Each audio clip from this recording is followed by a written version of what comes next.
प्रधानमंत्री नरेंद्र मोदी की मुसीबत कम होने का नाम नहीं है।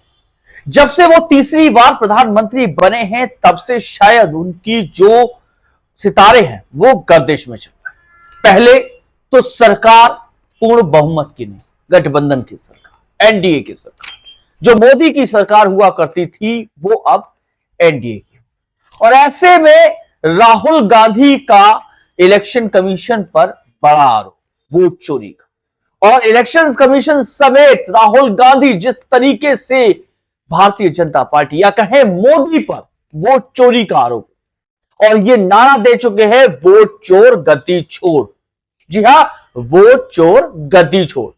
एक के बाद एक सियासी घमासान मचाते जा रहे। भाजपा हो या चुनाव आयोग, किसी को चैन की नींद नहीं सोने दे। एसआईआर का मुद्दा हो या चुनाव आयोग पर कर्नाटका में एक सीट पर धांधली का आरोप। और राहुल गांधी यहां तक कह रहे हैं कि यदि उन्हें डिजिटल फॉर्म में मतदाता सूची दे दी जाती है तो, या वीडियोग्राफी दे दी जाती है तो वो पूरे देश में वोट चोरी के वो आंकड़े प्रस्तुत करेंगे जनता के सामने जिसकी कल्पना भी किसी ने नहीं की होगी। यही कारण है कि राहुल गांधी लगातार बार बार वोट चोर गद्दी छोड़ का नारा दे रहे हैं। लेकिन इसके उलट दक्षिण से दिल्ली में भूचाल आने की संभावना है। जी हां, चंद्रबाबू नायडू, जी हां, चंद्रबाबू नायडू इस समय राहुल गांधी के संपर्क। ये दावा हम नहीं कर रहे, ये दावा कर रहे हैं जगन मोहन रेड्डी। जी हां, जगन मोहन रेड्डी का दावा है कि चंद्रबाबू नायडू इन दिनों राहुल गांधी से लगातार संपर्क। यदि राहुल गांधी और चंद्रबाबू नायडू संपर्क में हैं, तो इसका सीधा सीधा मायना यह है कि दिल्ली की सियासत में कभी भी भूचाल आ सकता है। और यह भूचाल राहुल गांधी दक्षिण से लाने के फिराक में। राहुल गांधी पूरी तरीके से सियासी बिसात बिछाते जा रहे हैं और कोई कसर नहीं छोड़ रहे कि मोदी राहुल गांधी की इस बिसात से बाहर निकल जाए। भारतीय जनता पार्टी के चाणक्य कहे जाने वाले अमित शाह के पास भी राहुल गांधी की इस चाल का अब कोई जवाब नहीं बचा। समझने वाली चीज यह है कि राहुल गांधी वोट चोरी के मामले पर जिस तरीके से एग्रेसिव, लगातार बार बार हर मंच से वोट चोरी का मामला उठा रहे हैं, एसआईआर का मुद्दा उठा रहे हैं, पूरा इंडिया अलायंस को एकजुट कर चुके हैं।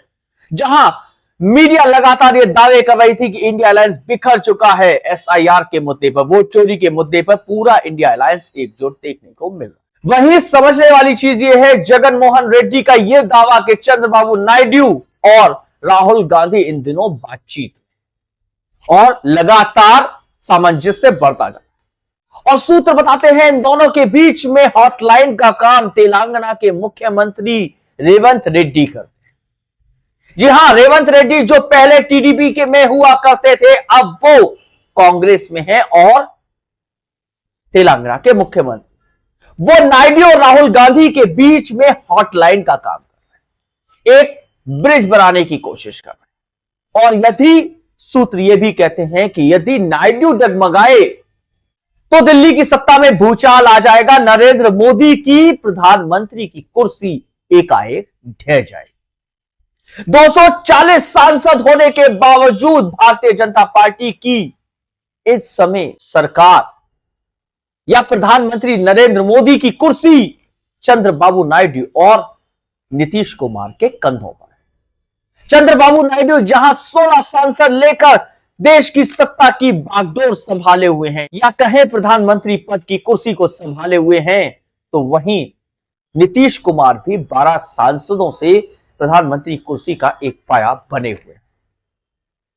लेकिन यदि चंद्रबाबू नायडू कहीं से भी गड़बड़ाते हैं या सुर बदल लेते हैं, क्योंकि समझने वाली चीज यह है राहुल गांधी वोट चोरी का मामला उठा रहे हैं, बार बार वोट चोरी का मामला उठा रहे हैं, लेकिन आंध्रा में कुछ नहीं।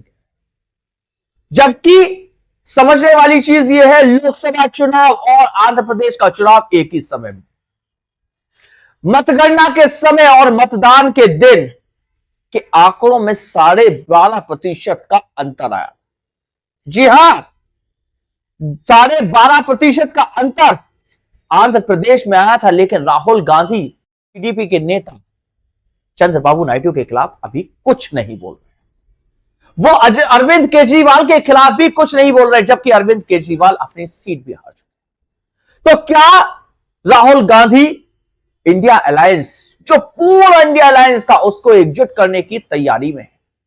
क्या वोट चोर गद्दी छोड़ को वो इस तरीके से प्रभावी कर रहे हैं कि अब वो दिल्ली की सियासत को हिला के मार?